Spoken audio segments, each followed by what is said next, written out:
Hey there. Well, things can be complicated in life. That just kind of goes without saying. I don't need to tell you that.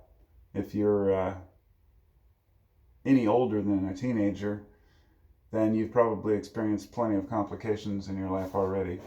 I would say, being a teenager and younger, of course, we still have problems. They're just different types of problems. I would say they're real world problems. Whereas as we get older, a lot of our problems become kind of self inflicted. The choices we've made, the choices we haven't made, things that we've done, and things that we haven't done. I find that two of the biggest regrets we have are as obvious as they sound: things that we did that we shouldn't have done, and things that we shouldn't have done that we did do. And this is, of course, the first one is often overlooked. We know people do bad things and we get in trouble for it. Even if we don't get punished, we tend to punish ourselves.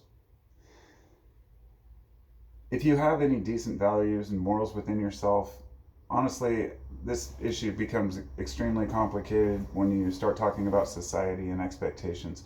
So I can't sit here and say that these are inherent values or God-given values, um, or nor can I say that they were all taught and all learned. I don't know at this point. Being a human is so complicated as you get older because you don't know what you've learned and what you truly feel in your heart. Is rather the things you think you feel in your heart, you don't know if it's because they're a feeling you were born with, like an instinct or intuition, or if that intuition is based on situations we've had already in our lives, which can cause us to make pretty rash decisions. Some people can become violent and angry very easily. Others become easily depressed and frustrated.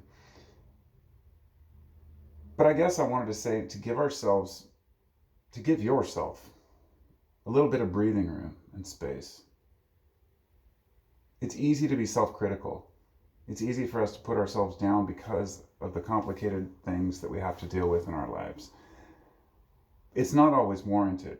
And I would say when we take it to the extreme, this is when people, when they often don't have any real issues to complain about, they will create issues to complain about. It just seems to be something that's human.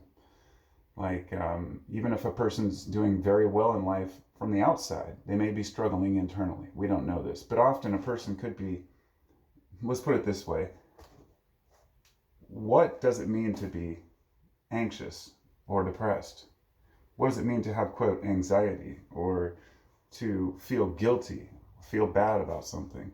We can't really pin it down to saying, we can give a reason: this is what happened, and I did this or didn't do this, and I feel bad about it. Said something, did something.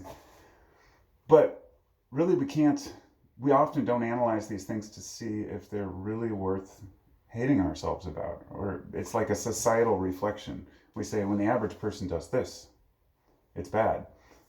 I could spend way too much time coming up with examples like, when are values compromisable, such as could you harm someone if it was to protect someone else, or could you steal if it was to feed your family? These kinds of things are issues that they've got deep implications, and they're difficult questions to answer until we're in that situation.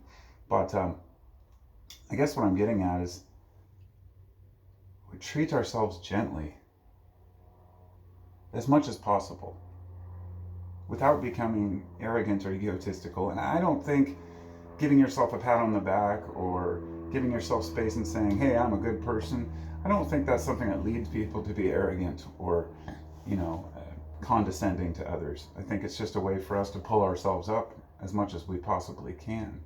I know much of the time when people come across arrogant, it's insecurity posing as arrogance. But there's also, I should say, that's insecurity posing as confidence.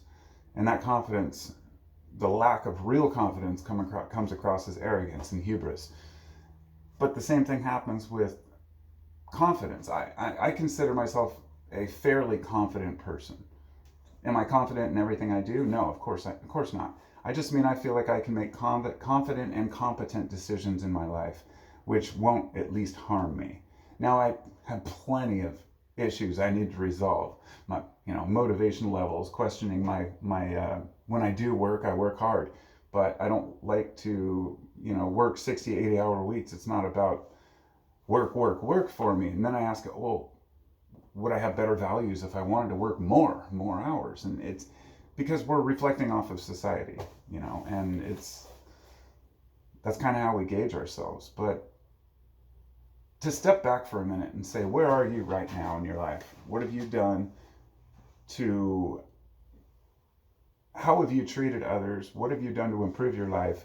And here's the big one, the choices that you've made, but that you haven't made in order to, let's just say that there are certain life decisions that we make that benefit us, such as investing financially, or maybe having kids, which I guess could work against someone depending on how you view it.